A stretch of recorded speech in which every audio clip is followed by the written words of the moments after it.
So welcome sa Rod TV. Sa video na ito, ituturo ko sa inyo kung paano nyo pwede ilagay yung mga sound effects sa videos nyo. And ipapakita ko rin sa video na ito kung paano ko ginagawa yung mga sound effects ko. Kung paano ko linalagay or paano ko ini-edit. Sa mga hindi pa pala nakakapanood ng nakaraang video ko or yung previous video ko, tinuro ko doon kung saan tayo pwede kumuha ng mga sound effects at makaka-copyright ba tayo sa sound effects. So mas maganda na panoorin nyo muna yon bago nyo po ito panoorin. Let's say na napanood mo na yung video at nandito ka na kasi gusto mo na nga mapanood, edi wag na natin patagalin tong video na to, simulan na agad natin pagkatapos ng intro.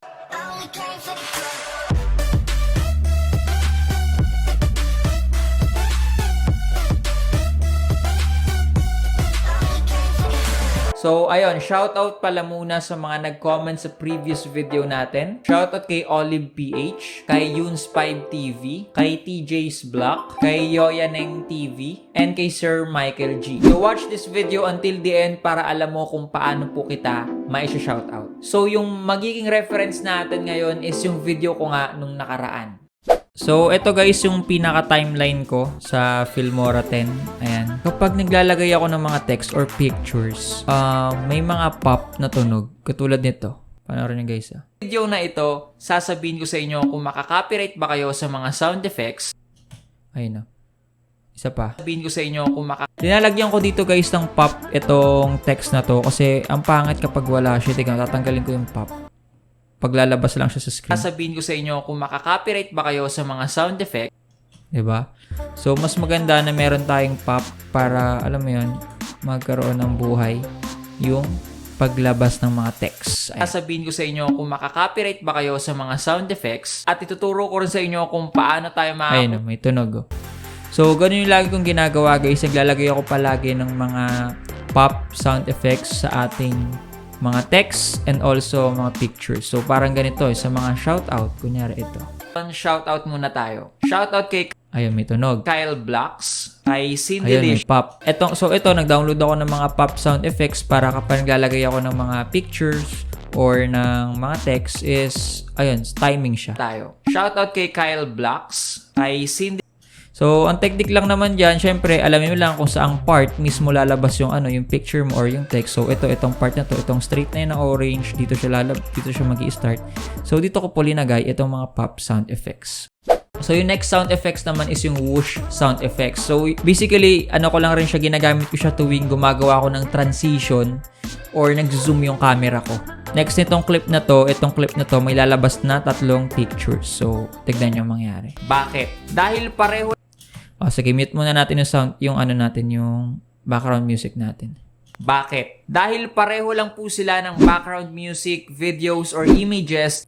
Ayun, nakita nyo yun guys, yung kapag may transition para mag next picture, parang mas maganda kapag may sound effects. Ito yung pangalan nito is whoosh. Yung pangalan nito is whoosh, parang nahirapan na banggit parang naubusan na basta whoosh sound effect. Ayan, nahirapan ako huminga. Lang po sila ng background music, videos, or images. Ayan. So, dito hindi ko na sila linagyan kasi parang naiibang transition videos siya. Or images. Pero dito same kasi sila eh. Same sila nung una. Tsaka to. So, kapag nag-zoom din ako ng camera, yan din yung ginagamit ko. So, katulad nito. Pare-pareho silang copyrighted material. Ba't ang maganda? Ayun o. Lumapit yung yung mukha ko. Pare-pareho silang copyrighted material. So, mahilig ako gumawa ng mga ganyan kasi nga kapag nag-video ako, madalas sit down lang. So, alam ko na umay na kayo sa itsura ko. So, ginagawa ko, pinapalayo ko yung camera para kahit pa paano may konting movement naman sa screen na pinapanood nyo. Or may movement dun sa video ko. So, isa pa, gumagamit pa ako ng ganitong sound effects kapag, kunyari, aalisin ko na yung isang picture. So, katulad nito, panoorin nyo. So, unang tanong, pwede ba ako makopyright? Pwede ba? So, may sound effects dito sa pop. Pwede ba makopyright sa sound effects? Sa sound effect. So, bago pumunta dito sa mukha ko, pakinggan nyo. Here's my... Diba? Parang mas maganda siya kapag may ganon. Kasi nga, alam mo yun, para hindi lang agad rekta sa mukha ko. Kasi tignan nyo pag wala. Sa sound effects. Here's my answer. So, minsan pwede rin naman. Pero minsan kasi gusto ko rin ng may sound effects or may ganitong klaseng sound effects sa video ko para, alam mo, may konting flavor sa video ko. So, parang ganun yung ibig kong sabihin. So, bago tayo magpatuloy sa video natin, kung natutulungan ka ng video ko, huwag mo kalimutang mag-like at mag-subscribe sa aking YouTube channel para updated ka sa mga YouTube tips na ilalabas natin. So, back to the video na tayo. So, next naman is itong peace out ko or yung pinaka-outro ko naman. So, kung mapapansin nyo, meron tayo ditong isang sound effects. Ito rin yung whoosh outro. Magkaiba naman to dun sa whoosh na normal kong ginagamit sa mga pag-zoom in ng mukha ko or sa pag-alis ng mga pictures. Ito naman, kakaiba to kasi medyo mahaba naman to kasi ito yung ginagamit ko sa outro. So, pakinggan nyo. I-mute muna natin to. Talaga to na outro. Peace out. Ayun, ganun, 'di ba? Ang angas tignan or ang angas, kumbaga ang angas panoorin kapag may sound effect. So lagyan natin ng tunog or yung background music ko. Peace out. Hey, 'di ba? Ang angas. Kumbaga may dagdag siyang parang may dagdag na flavors na naman sa pag-outro natin. So hindi lang siya basta may music, may transition siya na something. So ulitin natin. Ito na outro. Peace out. So ayun, 'di ba? Napaka-smooth lang niya pakinggan at panoorin. So kung saan ko dina-download yung mga sound effects ko, panoorin yung video ko nung nakaraan kasi doon ko po tinuro kung saan tayo pwede makakuha ng mga sound effects dahil sa YouTube ko lang rin po ito nahanap. So ayun nga guys, comment down below if gusto nyo pa ako mag-upload ng mga videos patungkol sa Filmora 10 kung paano mag-edit. At ayun, baka lang 'di ba gusto nyo at i-reserve ko yung mga contents na yon para sa mga future nating videos. So, sa nakarang video ko, may ginawa ako doon na parang something na na nag-example ako ng sound effects.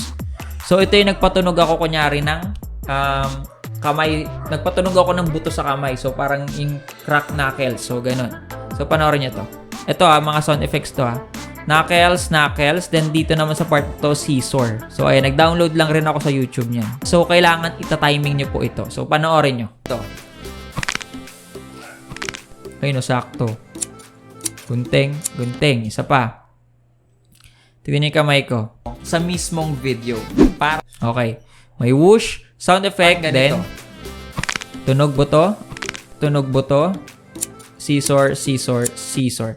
So, papakita ko sa inyo kapag walang sound effects, mukha akong sira ulo. Ganyan. Parang ganito.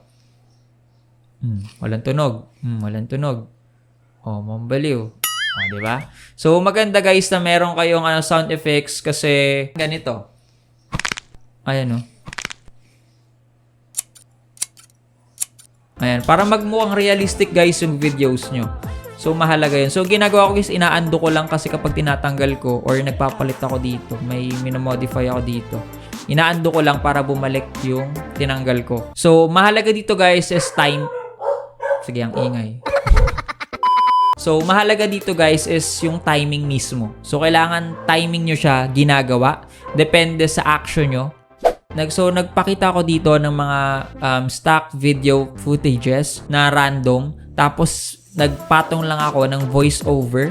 Then, naglagay din ako ng mga sound effects na babagay sa scene na yon. So, kung mapapansin nyo, ito, mga clip 1, 2, 3, 4, 5, 6. So, meron ako ditong 6 clips na random. Ito yung may binubuhat yung lalaki. Ito, galaxy. Ayan, mga taong galakad. Ito, parang modern city na drone shot. Ito, parang naglalakad sa gubat.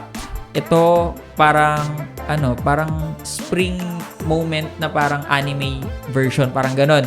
So, ang ginawa ko dito sa scene na to, yung unang pumasok sa isip ko nung nakita ko tong scene na to, parang spring morning.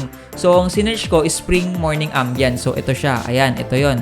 So, kung papakinggan nyo, so, ayan, mute ko muna yung voice over ko. Pakinggan nyo muna. Ayan, makikita nyo, ito yung spring morning ambience. Tapos, sa next scene, lalaki naglalakad sa parang bundok or gubat bato. Tapos ang naisip ko dito is parang wind sound effect. So nag-download ako ng relaxing wind sound effect. So tignan niyo yung mangyayari. Ayun, kasi feel ko parang sa moment na yun, parang mahangin siya. So kailangan guys, damahin nyo rin kung ano yung parang pinapakita sa video. So, yung next scene naman is, eto nga, parang drone shot sa isang city, may mga sasakyan. So, ang naisip ko dito is yung parang ambience ng New York City. So, ganun yung linagay ko. So, tignan nyo yung mangyari, guys. Transition. Ayan, oh. Parang tunog sa sakyan. 'Di ba? Next clip naman is itong mga tao na naglalakad.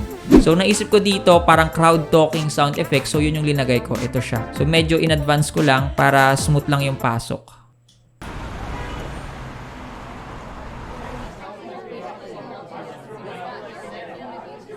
O, diba? May mga nagsasalitang mga tao. Then, sa next scene naman is Galaxy. So, parang ano to. Nag-search ako ng Space Galaxy sound effects at ito yung linagay ko.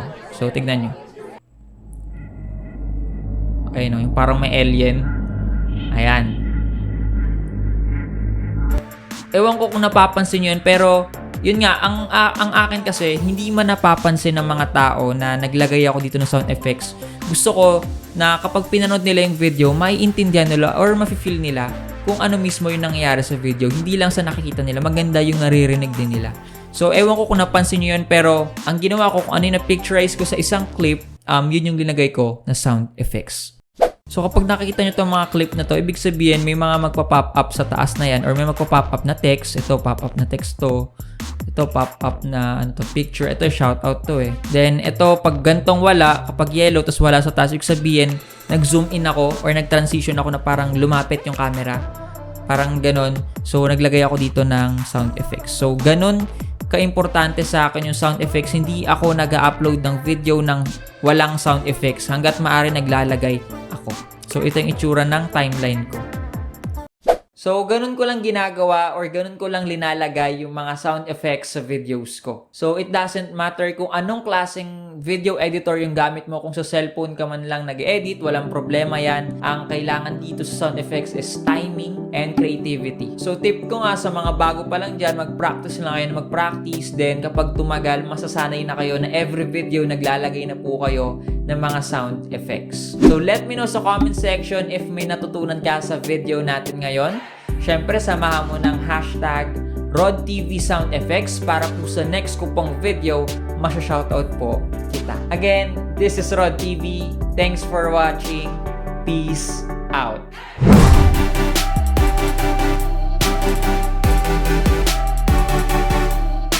Sa mga hindi pa pala